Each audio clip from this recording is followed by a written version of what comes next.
Parcours académique et professionnel. Madou Touré est diplômé en diplomatie du Centre d'études diplomatiques et stratégiques CEDS situé à Paris.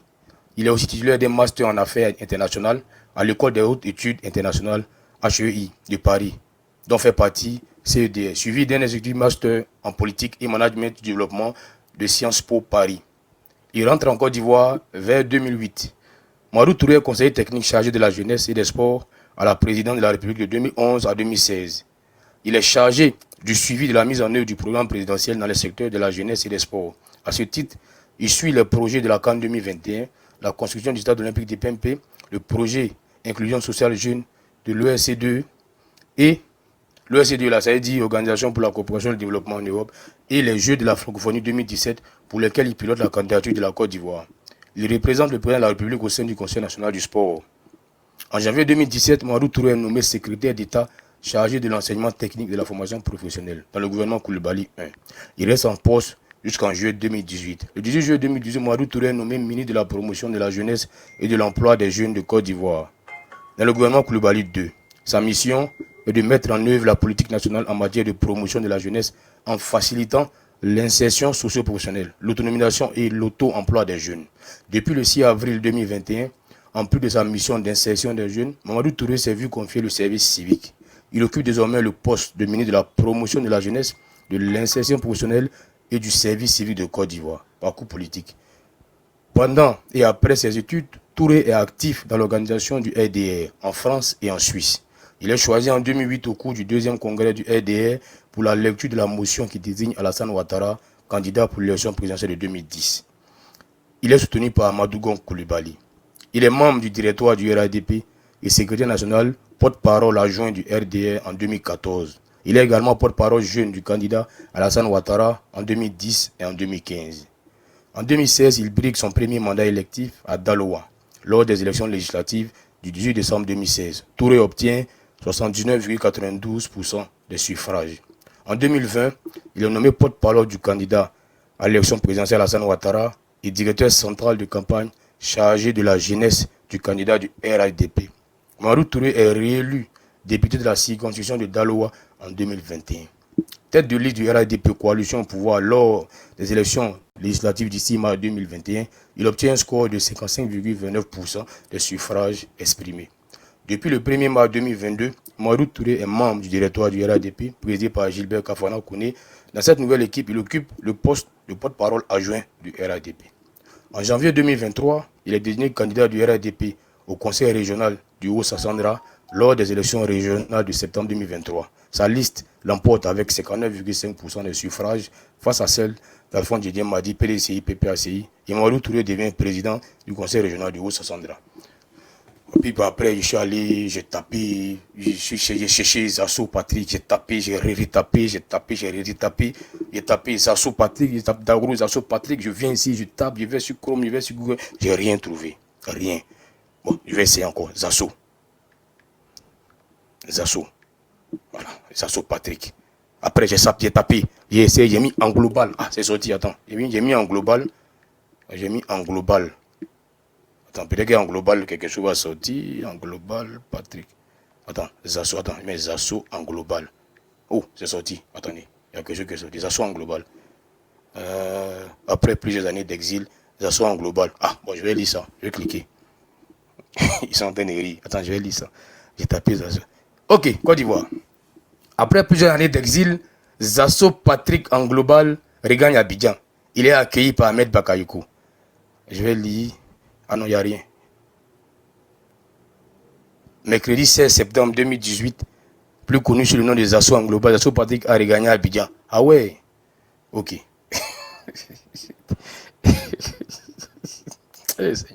Ah, il veut un article. On dit Zasso en global s'attaque au cadre. On va écouter ça, c'est intéressant.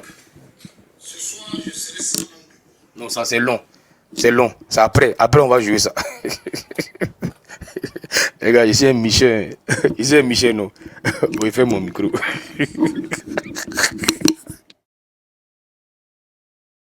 Ouais. Bijou. Attends, il y a voir qui est ce super. Ah, ok. Don Dofou, il t'écoute. On t'écoute. On dit quoi? La miel, là. La miel d'ado. Ah, on ne dit pas un miel, mais c'est une miel quand c'est la femme. Alors les gars, en tout cas, vraiment, merci beaucoup. Merci beaucoup. Je pense qu'il n'y a plus la peine d'écouter donc les différents audios de Sissi. Alors, c'est justement un sentiment, on pourra dire, mitigé hein, pour moi, parce qu'on ne cessera jamais de le dire. Il faudrait qu'on vienne dans un parti politique par conviction. Vous voyez, il faudrait qu'on vienne dans un parti politique par conviction et non par intérêt pécuniaire. Voilà, parce qu'on a encore l'impression que certains font une fixation sur le gouvernement à cause de l'argent. Je l'ai dit ici dans mon intervention précédente que les ministres là, c'est nous-mêmes qui faisons que... les deux là. Les ministres là, c'est nous qui faisons que eux-mêmes là, ils font les détournements de fonds. Ne leur mettons pas cette pression là. Tout à l'heure, on vient d'écouter le parcours exceptionnel du ministre Mamadou Touré. C'est un homme de grande valeur. C'est un homme très, très, très éduqué. Et puis, il est charismatique. Parce que nous, quand on le voit, c'est un modèle.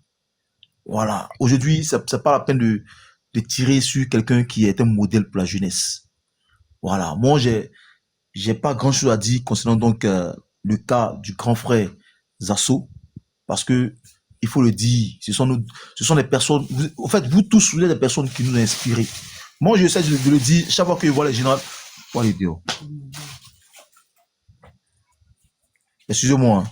Chaque fois que je vois Général Osé et les autres, Choupapi et autres, je leur dis, moi là, vous êtes ma source d'inspiration parce que c'est à cause de vous que moi je suis venu sur les réseaux sociaux. Parce que je vous ai vu dans un combat et je me suis lancé également dans ce combat-là pour dire, il y a des jeunes, hormis, parce que les gens ont tendance à accorder au RHDP une connotation nordiste. C'est-à-dire qu'on dit non, c'est les nordistes qui sont RHDP.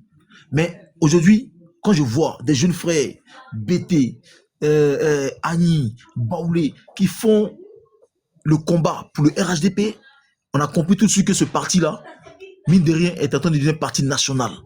Et moi, depuis que je suis sur la scène politique ivoirienne, c'est l'un des partis les plus structurés.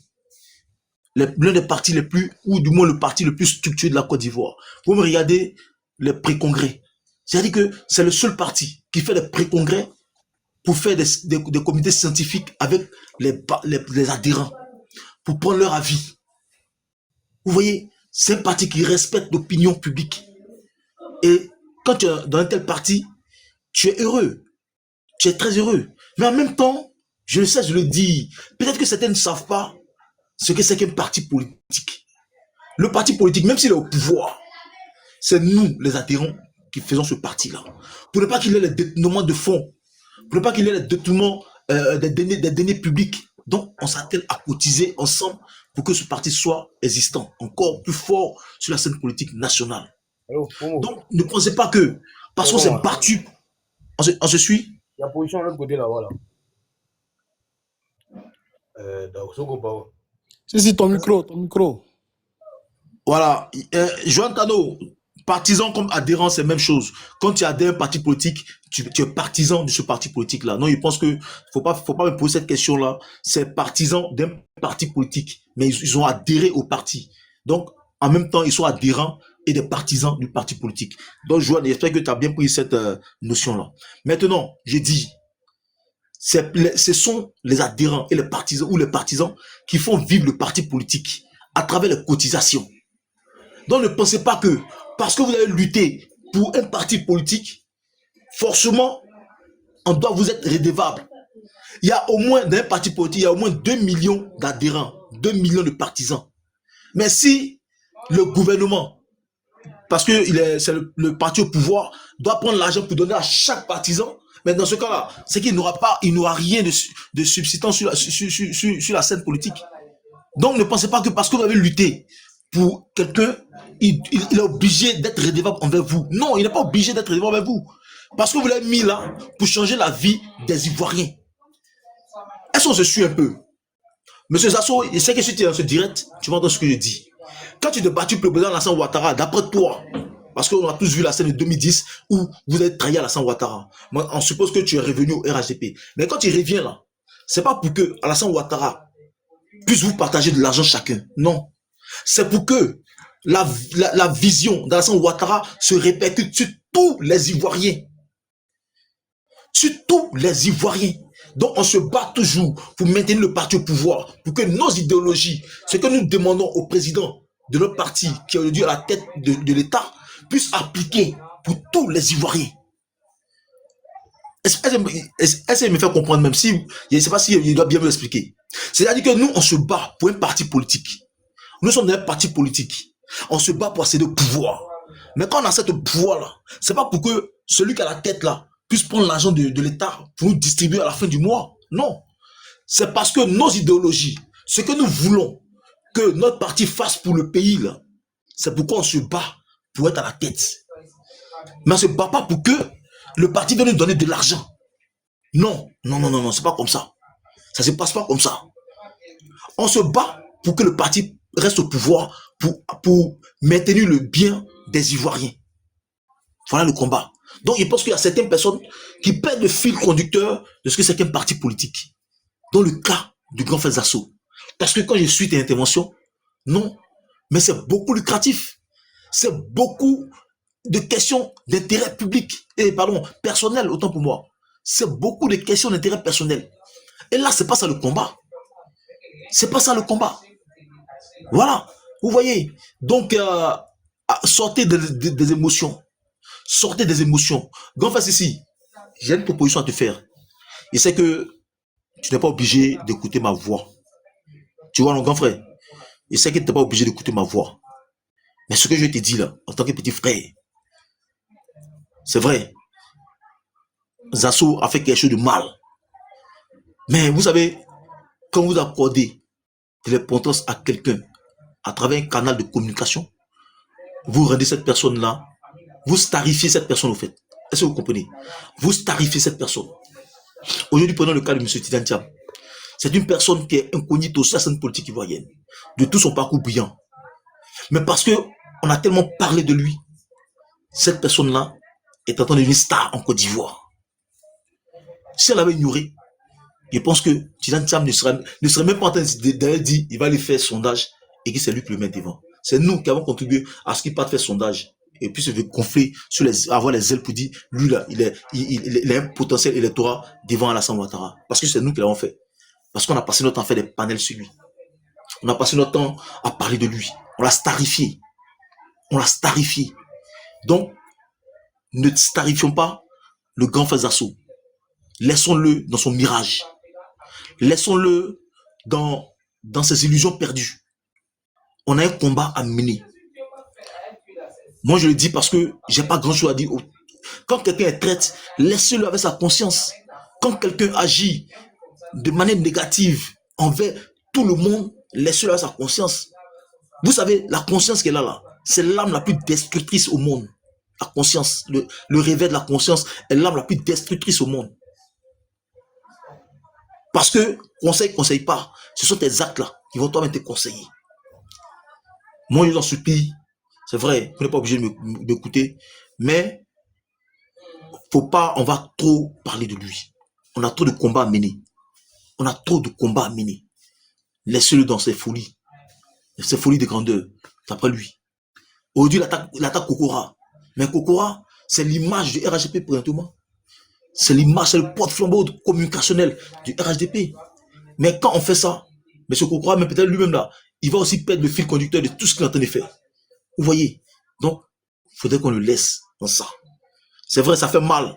Peut-être que vous n'êtes pas dans ma logique.